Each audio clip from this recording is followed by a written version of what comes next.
with the amount of national retailers that are filing bankruptcy, but they're not listening to their clients. I think that the retailers that pay attention to the consumer and provide an experience inside the store and provide good service and good products will be around forever. Forever. This episode brought to you by Suites at Madison. Meeting and conference rooms for rent by the hour, week, month, or year. Suites at Madison, where business gets done. Check them out at www.downtowntampaoffice.com. Now, on to the show.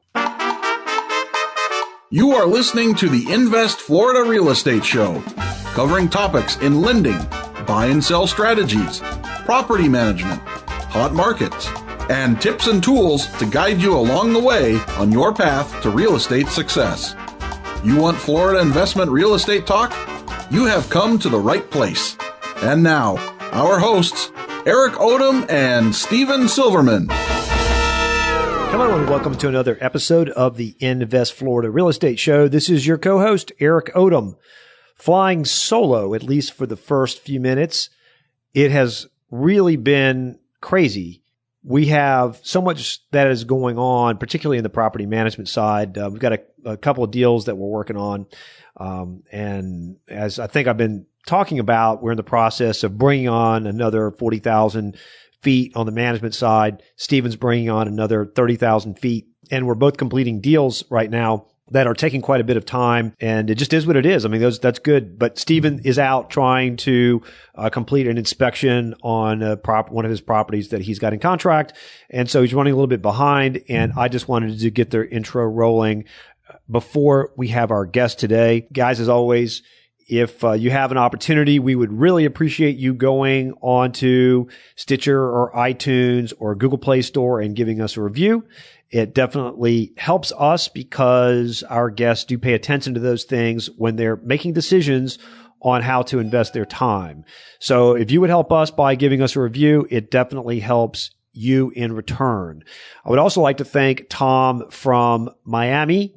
Tom sent us an email and just let us know. He says, I really appreciate what you guys are doing with the show. I learned a lot from the syndication episodes and actually worked with one of your guests to complete a deal.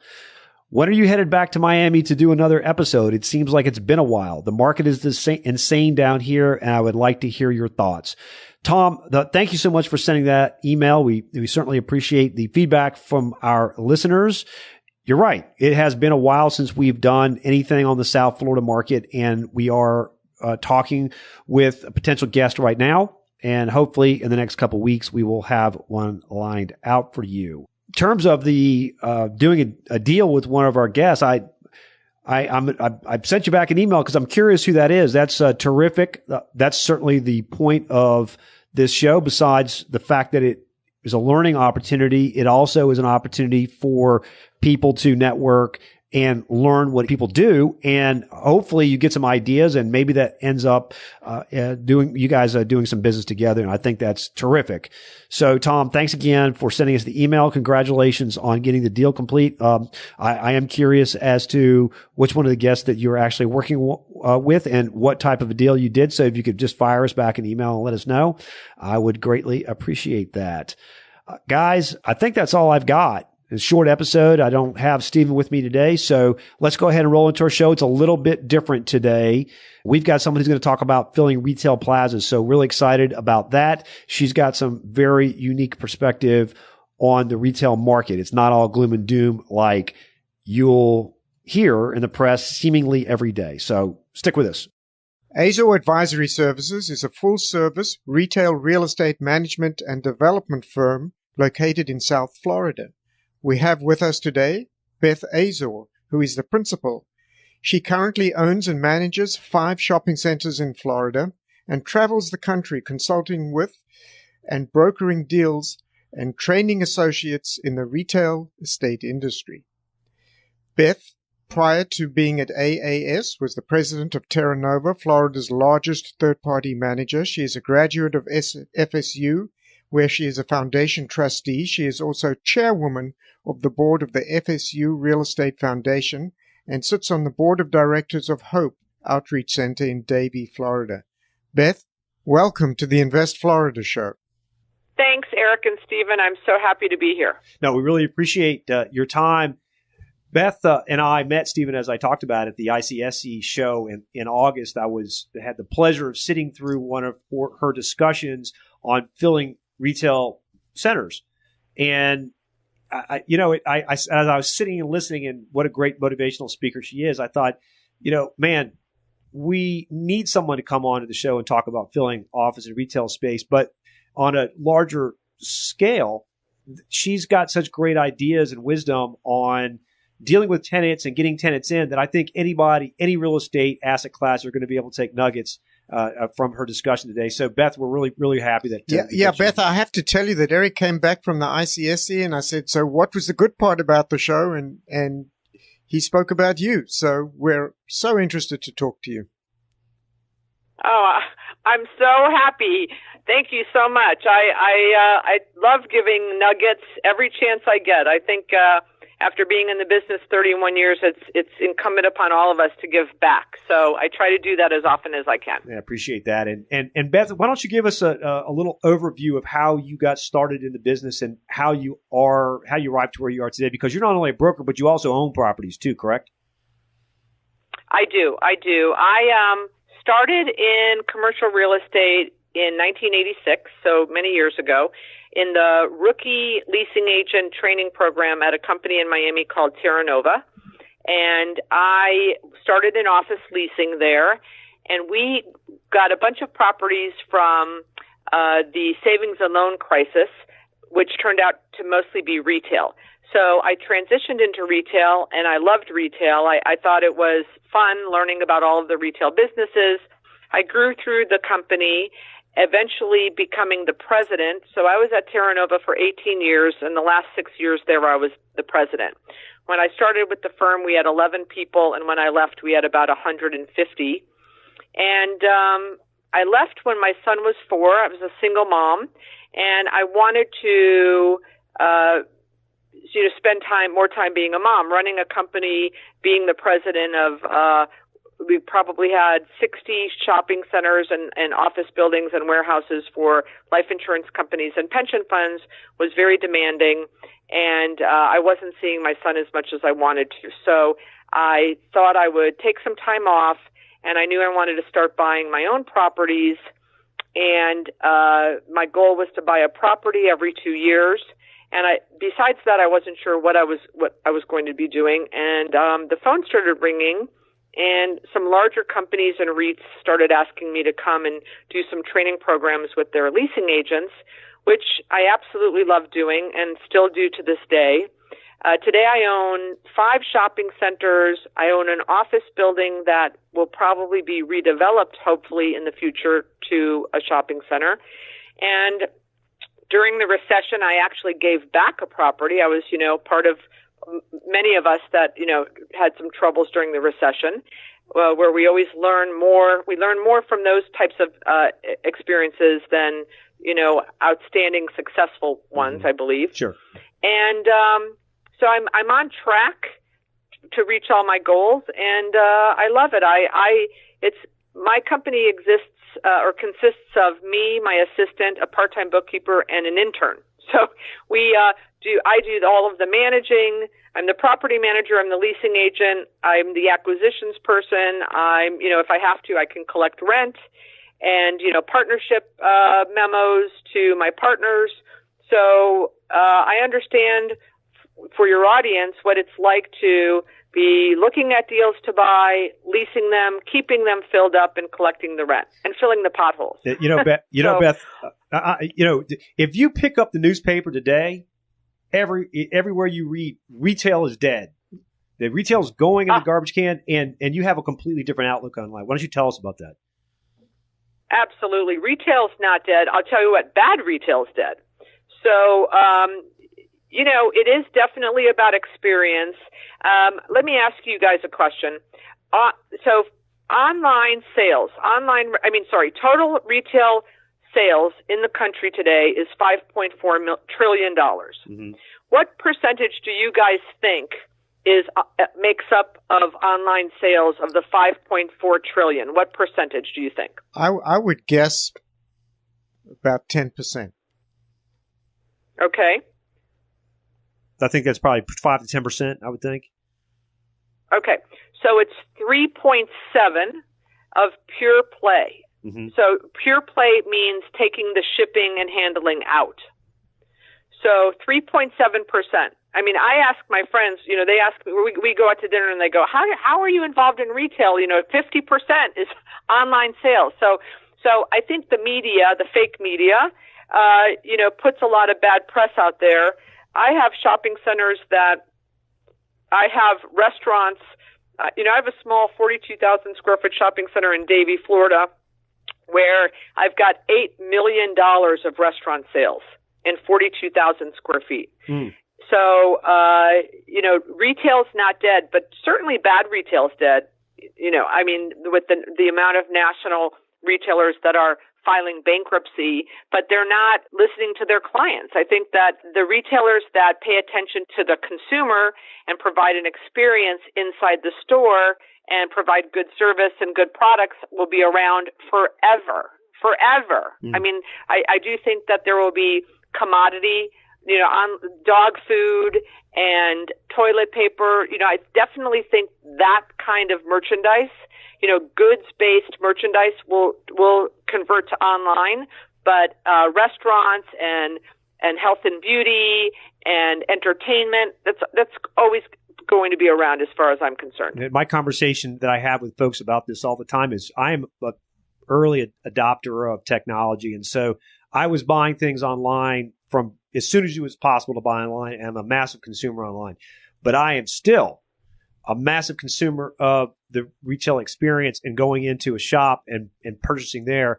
And the reason why is because retail since the beginning of time has been a social outlet for people. And for many, the primary social outlet, you go to a bar, outlet, you go to a bar, you go to a restaurant, you go into a Starbucks or whatever the situation is. It's not just buying the product; it's experiential, as you say. It's going in there and seeing your friends, seeing what's new, what's happening. You're able to get feedback about how you look, what you should be wearing. You can't do that online. It's you just don't get that. That part of it is never going away. You have to replace the social aspect of it, and I don't know how you do that.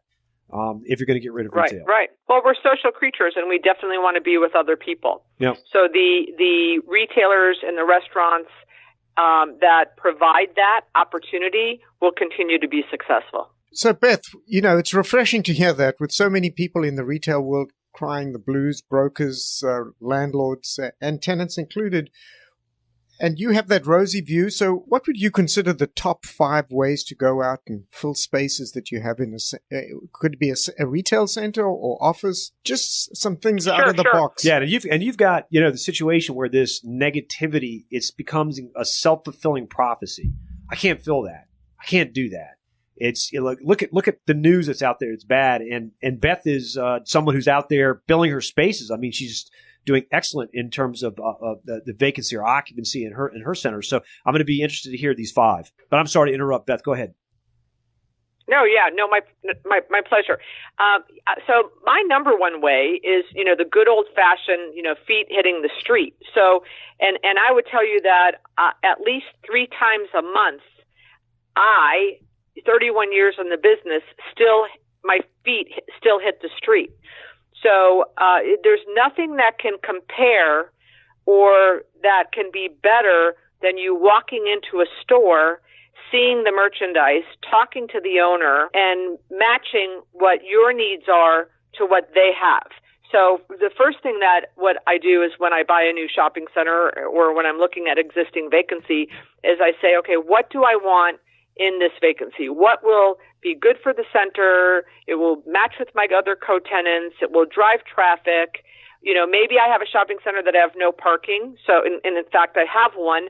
So I want to go out and find tenants that don't have a huge parking need. So there's a lot of different categories of issues that you want to deal with when you're creating your top 5, who do I want to fill in my shopping center?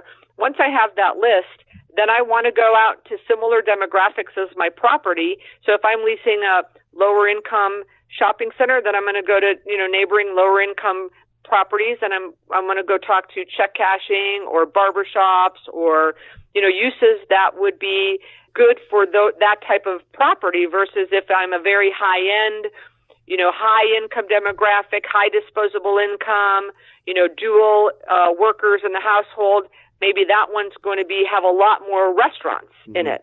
So, but just going out and hitting similar demographics and going store by store by store and walking in and saying, hey, I own shopping centers. What are your expansion plans?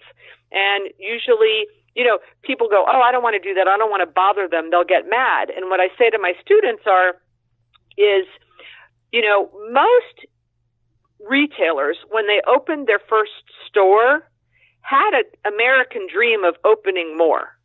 Many, many, many of them had that dream. Now, sometimes they get in and they go, oh, I never thought it was going to be this much work. And they end that dream and they say, I'm just happy with one. But if you walk in and immediately tell the person at the cash register, and what I never do is I never say, hi, is the owner here, because you're disrespecting the gatekeeper. First of all, if the guy's the owner, he's not going to tell you he's the owner.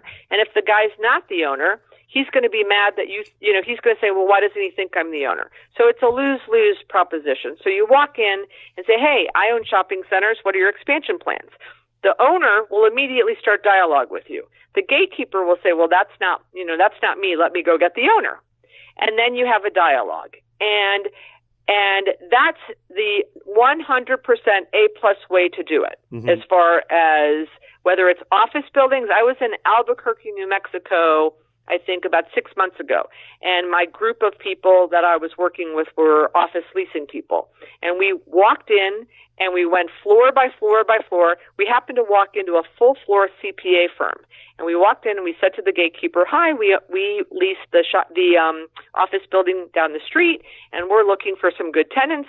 The CPA manager walks in behind us coming from the hallway and said, oh, my lease is up in 9 months. Come in my conference room. And I think they, worked on a deal to move that guy.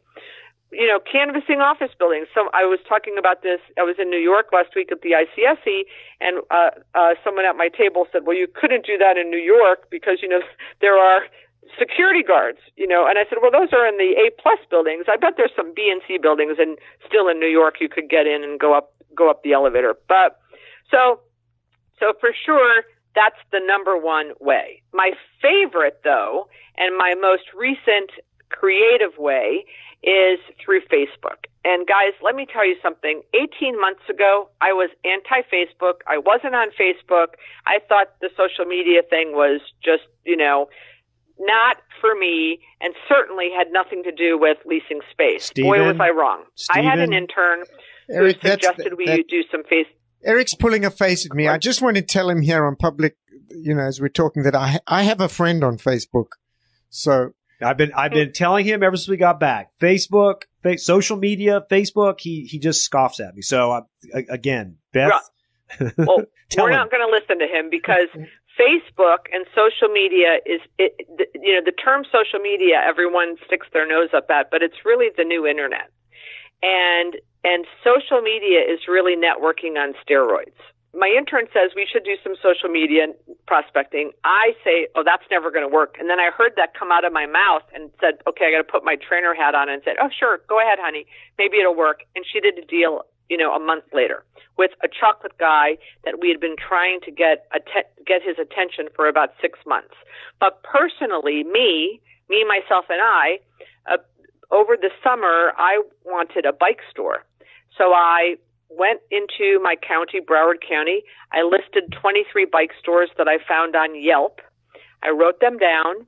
I then started going to each of their Facebook page. So in this instant, I found Bike America. I went to their Facebook page. They had 7 locations. There's a block that opens up that says message. I wrote a message. Hi, I own shopping centers. Are you looking for any additional locations? The guy responded 6 hours later, and 5 days later I had a signed lease for 2,700 square feet in a space that I had empty for 4 years. So Beth, you're writing the lengthy post to this guy's Facebook page telling him about all the great things at your plaza, and it's at least 5 paragraphs, right? No, exactly the opposite. One sentence. I own shopping centers. Are you looking for additional locations? That's it. There you go. And he responded, and we literally signed the lease in a Walgreens parking lot 5 days later. And he opened for business about 2 months later, and he's doing great. And I'm so excited. And so that's what we do. Yesterday, I was in the Panhandle for a client. They have an 80,000 square foot former Bell's box, so a huge, huge space. And they called me and they said, will you go up there and meet with our leasing agent, and let me know if you think we're ever going to lease this 80,000 square foot box. And we walked into at least 30 different businesses in this city, in this small town. And at the end of the day, I determined and I recommended that we split it into three to 4 bays. We're never going to lease the 80,000. But the whole time I was doing this, we would walk in, and there's a 20,000 square foot user, like a carpet and wood flooring place. And if the owner wasn't there, we left our flyers. We'd go back in the car, and I'd look on Facebook, give them a message, say, hey, we stopped by your store today. We left a flyer, we're leasing XYZ Plaza. If you have any interest, please let us know. The difference between the private message on the Facebook versus the email, I don't know about you guys, but I think the average person gets, a couple hundred emails a day. Yep. We can't read them all, nor do we, right? So it's a supply and demand factor. If they are on Facebook, and, by the way, 2 billion people are, it's highly likely that they check their Facebook. Also, what I've found is the owners check the Facebook page, not the gatekeepers. Yeah, the reason why is because there's not a lot of contact. They want something to happen. Because I know with ours, when we get a message on our Facebook from I'm like, woohoo! Somebody sent me a message on Facebook. It's usually a client. And when you see that little circle in the up-hand right corner, and it's got a 1 in it or a 2, you're more likely to open that faster than, scanning down the hundreds of emails. Mm-hmm. The other thing is, if you're a business, you get rated on how fast you respond to those messages. Facebook rates you. Mm-hmm. And if you're a retailer, you know that. And you know that responsiveness gets you a higher rating in their algorithm. So they're motivated and incentivized to answer you quickly. So we probably sent 5 or 6 Facebook messages, private messages out yesterday, and every single one of them responded within, I would say, an hour to 2 hours. That never happens in email prospecting. No. Or mail, direct mail, and the direct mail has a hard cost to it. Yeah, I mean, it sounds like you're getting more than the 2% that direct mail's getting. Yeah, good mail is 2%. Yeah. Great mail is 2%. Well, yeah, I try to do this at home when I'm not, traveling for clients. I try to do it twice a week. I try to do it from like 8 to 8:30 after I drop my kids off at school. I'm, getting ready for the day, and I try to just do, I want, whether it's a bike store or a tax place or whatever the uses I'm after, I'll go on, and for 30 minutes, I'll send usually 10 of them. 3 people open it, and usually one of the 3 asks for more information. So that's a 33% open rate and a 10%, more information, please. Incredible. That is unheard of. Yeah, it's incredible. Wow. So you've talked to us about canvassing. You've talked to us about social media. What are some other ways that you're marketing properties? So I'm a huge believer in getting involved in the local chamber of commerce. And again, here's another one that I tell people and they stick up their nose. But and they'll say to me, "Oh, I've tried that; it doesn't work." And then I say, "Well, tell me what you did." Well, I went once. So that's the opposite of what needs to be done. So an average chamber of commerce, guys, is about 300 members. And of the 300 members, usually, and I don't know the stats on office, but for retail, 10% of the 300 members are people who pay rent to retail store owners. Mm-hmm. So I usually say, I ask people, well, when you go to a chamber, how many leasing agents do you think are in the room? Whether it's office leasing agents or retail leasing agents. I am a member of 3 chambers of commerce, and I will tell you I'm the only leasing agent, commercial leasing agent in that room. So how it works is 98% of the Chamber of Commerce's have a breakfast once a month. And it's usually at 7:30 in the morning. I'm not a morning person, but it's worth it. I get my butt up and go. So how it works is you become a member and you go to the first breakfast. And, I bring flyers and I put them around the tables, but many chambers give you an opportunity at the end of the breakfast to stand up and, give a 10-second thing. So you get up and say, hey, I'm Beth. I own Shops of Arrowhead Plaza, and I'm looking for a barbecue restaurant, and you sit down. And nothing will happen. Month 2, you get up, hi, Beth again. I got my barbecue restaurant, but now I'm looking for, an H&R Block like tax place, and you sit down. Nothing will happen. By the 3rd meeting, you get up and do it because they don't trust you. They don't trust you're going to be consistent and come back. Mm-hmm. By the 3rd time you get up, you say your spiel. Hey, I hope you guys come to the barbecue restaurant opening. It's next week, and now I'm looking for a bike store. Someone will walk up to you and say, so I have a friend. And you go, yes. So they're trying to renew their lease, and what do you think the market rents are in, our city? And you become a helpful person. And you say, oh, the rents in that plaza are probably around blank. Now, you don't ask them for anything. You don't ask if you can help them. You are just the information giver. You become, and then go back the 5th meeting. By the 6th meeting, there's a lead. By the 6th meeting, someone's going to come up and say, I'm looking for office space or I'm looking for retail space. It's happened to me time after time. I usually get 1 to 2 deals a year from my 3 chamber memberships. Because you become the resident commercial expert. And now I don't go monthly. You have to go the first 6 months consistently to get them to know you and for you to be a helpful person and the expert in the chamber on commercial real estate. Now I go about every other month, and I'm in 3 chambers. So I alternate. So I might not be at a chamber for 6 months, but I did my 6-month investment at the start, and people know. And I show up every 3 or 4 months, and I get lots of deals from it because there's no one else working the chambers. These are people paying rent to other landlords.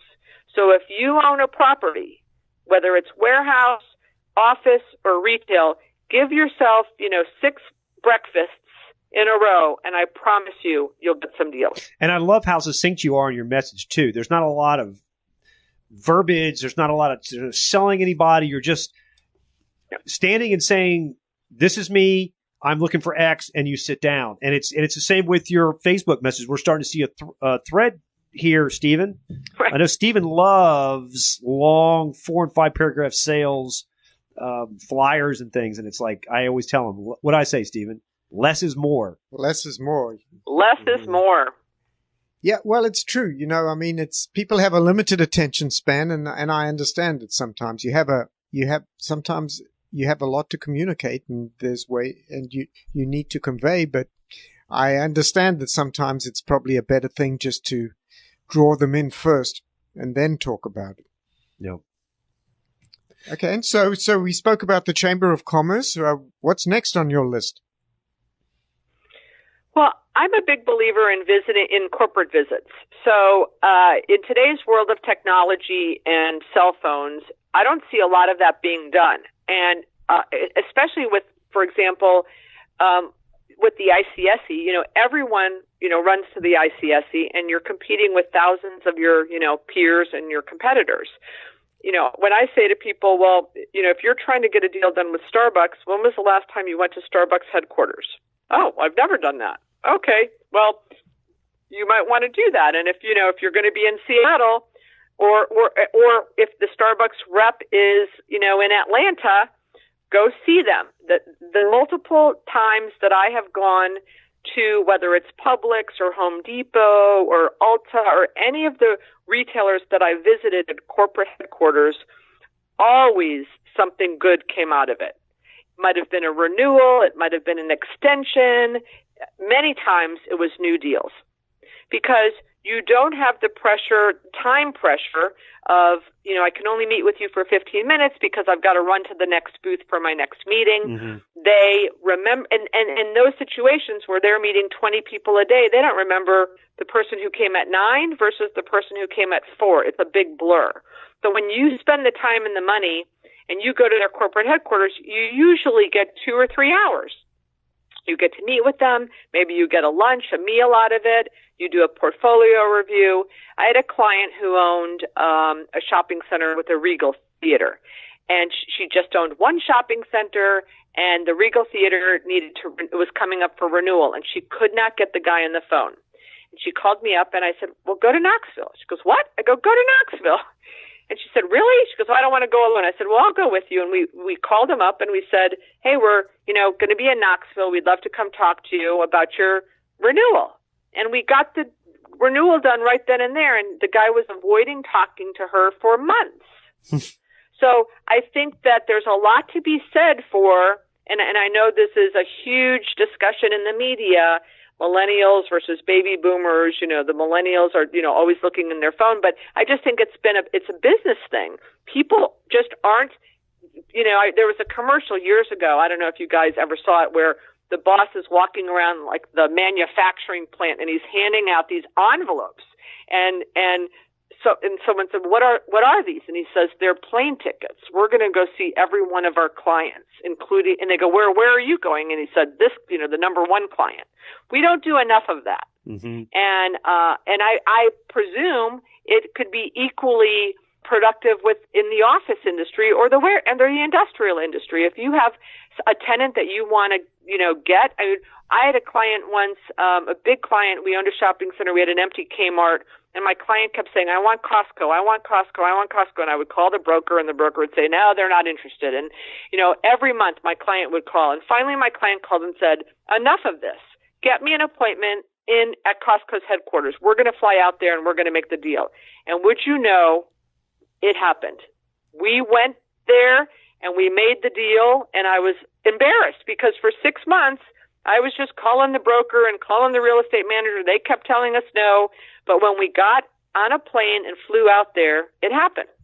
Mm. Yeah, it's so interesting because just going to ICSC, sometimes you can't even get past the brokers. You never really get the opportunity to speak to the retailer directly. And if you do, it's just if there's 300 brokers in line or 300 shopping center owners in line, and no one's got time to sit there and chit chat with you about their dog and what kind of vodka they like. It's just, you just don't have time for that. Right. Well, and speaking of that, going back to social media as our friend, and it's really, an advanced level of networking. Again, I remind you, a year and a half ago, I was not on social media. Now I am on Facebook and LinkedIn, and I am Facebook friends with a lot of the retailers I would like to do business with. And, sometimes they reach out to me and say, do you want to be my friend? And sometimes I reach out to them. I mean, if I reach out to them and they don't take me up on being my friend, I'm not hurt. But I am friends with people I've never done deals with. And now when I show up at an ICSC, we have this huge ICSC in Vegas. And I did a survey last year of the first 2 questions everyone asks each other when they run into each other in Vegas. And it's when did you get in and where are you staying? It's like, I think it was 72% of the people, that's the first 2 things I ask. Now, if you're Facebook friends with them and you know that, they're a chef, or their son just won a soccer game, or they rescued a dog, whatever it is, you can have that conversation. That's way more meaningful and way more productive. Mm-hmm. Mm-hmm. So on that subject, though, you mentioned Facebook before, and I know we're on a different subject already, but how did you use LinkedIn? So on LinkedIn, what I do is, if I'm trying to reach, I was trying to do a deal. I wanted to do a deal with a tenant called Guitar Center. And I was having a hard time getting through to them. And I just kept every time, and this particular guy was on LinkedIn, and he kept posting every time they opened a new store. So I would then, respond to those posts. So at a time where the Atlanta ICSC was coming up, I was able to reach out to him through LinkedIn. He had appreciated that I was commenting on his posts, it took our relationship to a different level, and I got a meeting with him where I had before not been able to do that. So, that's how that has worked for me. In my training side of my business, it's not the prospecting. I just put a lot of content on LinkedIn, and I just share things like I'm doing with you guys now, whether it's videos or blog postings. And I've had people have called and talked to me about that. And I think the more people you know in the business, people know people, and that can contribute to shopping centers being purchased. What I've used LinkedIn a lot for. And I know a lot of the listeners on this program are investors. I'm always looking for off-market deals. Most of the properties I buy are not listed. So I identify a shopping center or an office building I want to buy, and then I look up who owns it and I call cold, just like cold calling, canvassing. And what I'll do is I'll go on LinkedIn and see who knows them of my contacts. So, I may find, someone I want to buy a property and see that, Eric, you're connected with them. And I might reach out to you and say, Eric, do you know this guy, Tom? He owns a center that I want to buy. Can you introduce me? And that has worked too. So that's just again, advanced networking. Yeah. We had one of these experiences in the elevator today. We've got a young guy here that helps us with marketing in the office. And matter of fact, he's been with us for a little over a year. And today was his last day. I'm going to cry. But he's very good at social media. We've got a number of different businesses and plazas and things that he's doing that work on. And a tenant here in the building that we're in, who we've met a couple of times, don't really know that well. But Parker's been communicating with him on Facebook. And is riding down the elevator. He walks in. He goes, "Oh, hey, Parker. You sure are active on. I see all your stuff on social media. What about blah blah blah?" And I was just sitting there like, "Wow." And that's just a testament to what that is. It's great networking. If you're not doing it, you're missing out.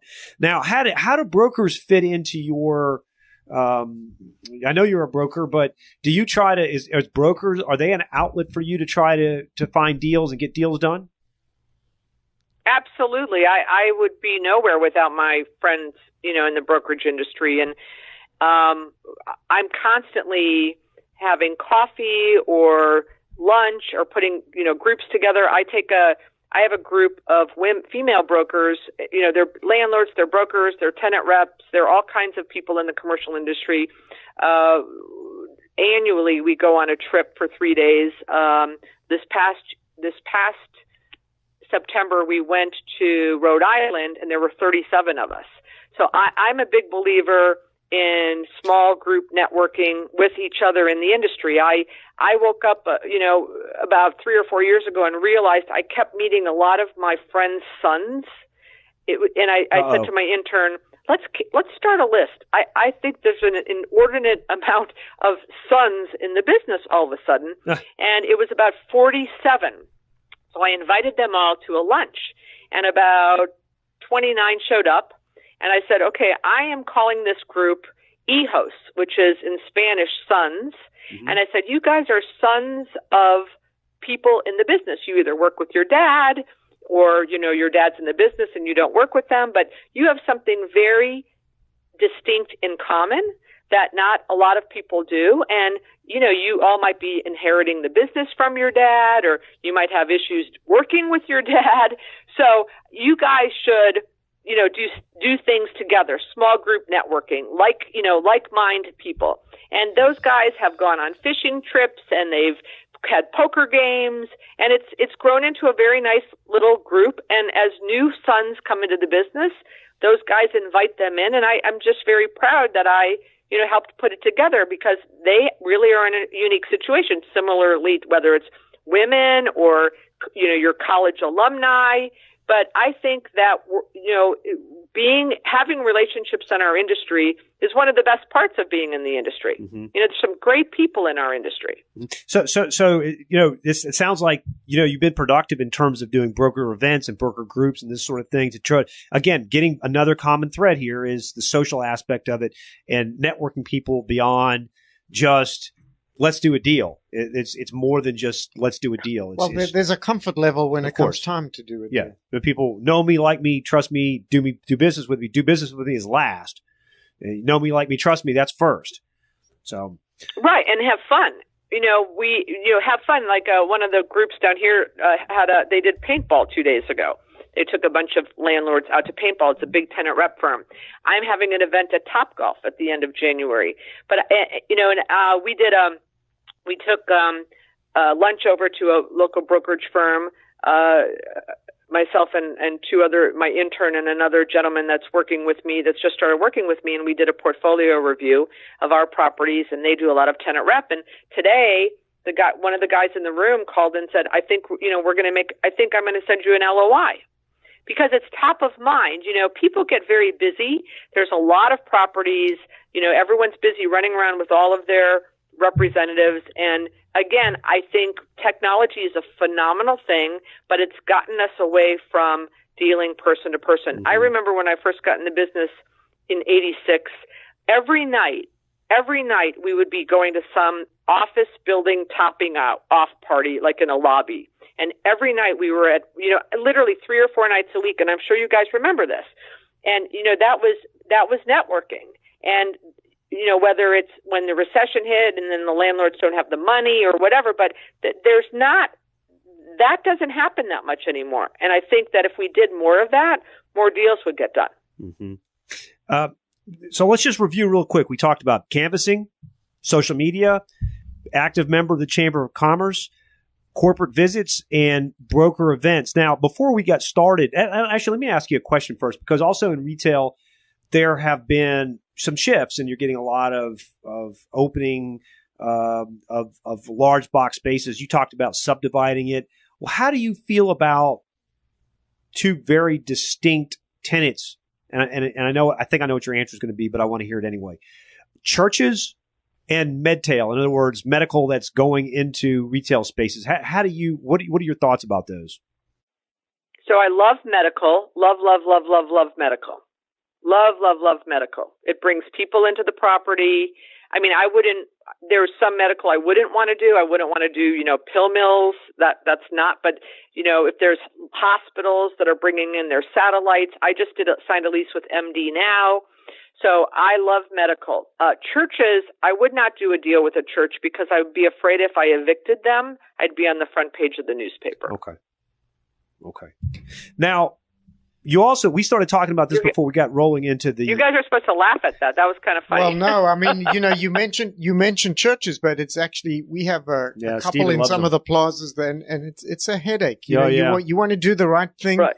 But how did you get paid in rent this month from your one church? Yeah, this is interesting. So I went to speak to them, and he explained to me. He said, "Look, when we can only pay like a portion of the rent, but the other portion actually you're loaning to us. So you're actually the other portion you're getting is a blessing, and that's oh my gosh, and that's equally important to the rent." It's more important. He told you it was more important. I can give you money, but a blessing gets you places that the money's not going to get you. So I said to him, that's fine, but the bank doesn't accept the blessing. I'm anti-churches, and I like to help too, Stephen, but I would write a check. Right. But the best way you can help churches. Persona non grata in my world. No churches. Okay. And then finally, before we let you go today, Beth, you had mentioned before we started getting into it on hiring and firing brokers. And I know lots of landlords have issues on how to deal with them. And obviously brokers are an important part. Most deals are still done in broker world, even though people have this technology for these reasons. It's about relationships, and landlords can do all they want to do, say all they want to say about them being able to, but it's relationships, and you have to be in it and working on it. And also to make sure brokers stay productive. That's right. So how do you, what are some of your thoughts on the hiring and firing and motivating of brokers as a landlord? So I get this question I get this question a lot in my world. So the easiest way to find out if your listing agent. So first of all, if they're doing a lot of deals, it's not up for question, right? If they're kicking butt and taking names and your space is, they're signing a lease every month, it's not an issue. But if you're feeling it in your stomach that there might be a problem, there probably is. And the quickest way to find out or to get to the bottom of it is, again, getting into the market that your property is and getting the listing agent in the car with you and driving around. That's the easiest way to get 100% feel for if this guy knows what he's talking about or not. Mm-hmm. So, there's nothing that can replace it. So if you live in Canada and your properties are in South Florida, get on an airplane, come down and say, let's drive the market. And you walk in to an office building or a store and with your listing broker or without, however you feel confident, however you feel that you want to do it. But I had a client who had a listing broker and he was very disappointed at the lack of production. And it went on for months and months and months. And finally I flew in and I said, okay, we're going to go check out the market because the listing broker was saying that there was just no activity in the market. Nothing was going on. And we got in the car and we pull up to a shop. I said, come on, let's go in. He goes, where are we going? I go, in the store. He goes, what? I go, we're going in the store. And, you're a landlord of a property of $5 million, $7 million. Let's go. So we went and talked to about 30 tenants that day. And I would tell you 10 of them said, oh, well, we just opened 6 months ago. So that's Ouch. a problem. Yeah. Because there certainly is a lot of activity, but sometimes leaders delegate and then this happens with employers and employees too. But, we delegate and then we don't want to, take our own accountability and responsibility. Mm-hmm. So we need to get into the market and talk to office tenants, talk to retail tenants, talk to, the lady at the Walmart or the Publix or the Starbucks. We ourselves should drive around with our listing agent and together or separately talk to the tenants in the warehouse. If you want an industrial site, go to the industrial site next door and go talk to 3 tenants with or without your listing agent. You'll know very quickly if your listing agent's the guy you want to keep or not. Mm-hmm. Yeah, they don't know who he is, don't know anything about him. And he says, we lost. Do you remember when we lost that deal because you wouldn't do the rate that I told you? That's where they went. Okay, this guy wouldn't look at us because we weren't grocery anchored.